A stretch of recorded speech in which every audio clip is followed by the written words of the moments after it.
যারা সাবালক হয়ে গেছে, শরীয়তের বিবেচনা সাবালক, শরীয়তের বিবেচনা সাবালক কিন্তু 18 বছর না, 15 বছর, যাদের স্বপ্নদোষ হয় নাই এখন পর্যন্ত, মাসিক হয় নাই মেয়েদের, তাদের সর্বোচ্চ 15 বছর হইলেই সে এলাও, সে সাবালক হয়ে গেছে।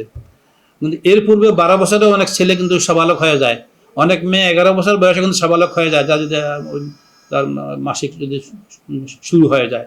তো এইভাবে যারা শরীয়তের বিবেচনা সাবালক হয়ে গেছে, এদের কোনো গার্ডিয়ান, কোনো বাবা মা যদি ফরজ রোজা রাখতে নিরুৎসাহিত করে, তো সে তো আল্লাহ খোদাদ্রোহীর মতো কাজ করে ফেললো। আল্লাহর ফরজ বিধান তার উপরে যেমন ফরজ, তার ওই সাবালক ছেলে মেয়ের উপরে ফরজ, আর সে নিজে হয়তো করছে কিন্তু সাবালক ছেলের মধ্যে দয়া দেখাচ্ছে। স্রষ্টার বিধান পালন না করার জন্য একদিকে বিরোধিতা করছে, যেমন সে বিদ্রোহ করছে, আবার একদিকে ছেলের প্রতি দয়া দেখাচ্ছে। এই দয়া, এই কারণে তার নিজের রোজা আল্লাহ হয়তো বাতিল করে দিবেন। আমরা নিজের বাচ্চাকে বলি আর তোমার রোজা রাখতে হবে না, হবে না, বন্ধ, 2টা রাখতে 5টা হয়ে দিচ্ছে আল্লাহ রাখতে, আমরা অনেক সময় বলি দেখেন না সব পরিবারে আছে।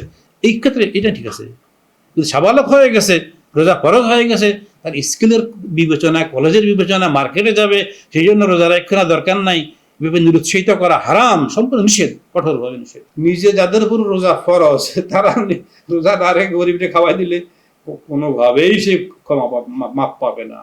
ফরজ রোজা একটা ফরজ ইচ্ছা করে ভেঙে ফেলে, সামর্থ্য থাকা সত্ত্বেও পরবর্তী পুরো সারা জীবন যদি সে নফল রোজা রাখে, এক ফরজের সমান, একটা ফরজের রোজার সমান হবে না। এক একটা ফরজ এত দামি, এত মূল্যবান, এক একটা ফরজ মানে লক্ষ কোটি নফল এক ফরজের সমান হয় না। সুতরাং যে নিজে ফরজ রোজা রাখলো না, সে আরো অন্য জনগণের উপকার কইরা, মানুষের দান সৎকার করে, নফল কাজ যতই করুক, তার ওই এক ফরজ কাবার হবে না। হ্যাঁ, ওইটা ঠিক আছে, শরীয়তের একটা সিস্টেম আছে, যখন কোনো বুড়া বুড়ি, অসুস্থ রোগী, এইটা প্রত্যেকদিন আমাদের জনগণ জিজ্ঞাসা করে, আমরা বলে দিই, হ্যাঁ, কোনো রোগী রোজা রাখতে পারছেন না, 80 বছর বয়স হয়ে গেছে, আর উনি ভবিষ্যতে তাদের সুস্থ হবে, আবার রোজা রাখবে, সে আশাও নাই। এরকম আমাদের বৃদ্ধ বাবা মা, দাদা দাদি যারা আছে, তাদের বেলা শরীয়তেই বলে দিয়েছে যে এটা যখন এই পজিশনে পৌঁছে যায়, রোজা রাখার মতো সক্ষমতা থাকে না, তখন তাদের আর রোজা রাখতে হবে না। তাদের রোজা পরিবর্তে ওই ফেদিয়া দিয়ে, ফেদিয়া বলে পরিভাষায়, কেউ কাফারা বলে ফেলে।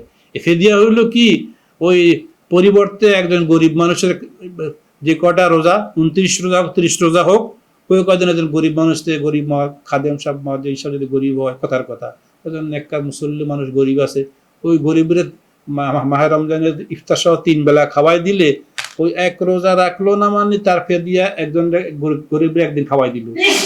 29 রোজা 29 দিনে একজনকে খাওয়াই দিল, অথবা 29 দিনে 29 জনকে খাওয়াই দিল, এতে তার কি হবে, ওইটা ফেদিয়া কাফারা হয়ে যাবে।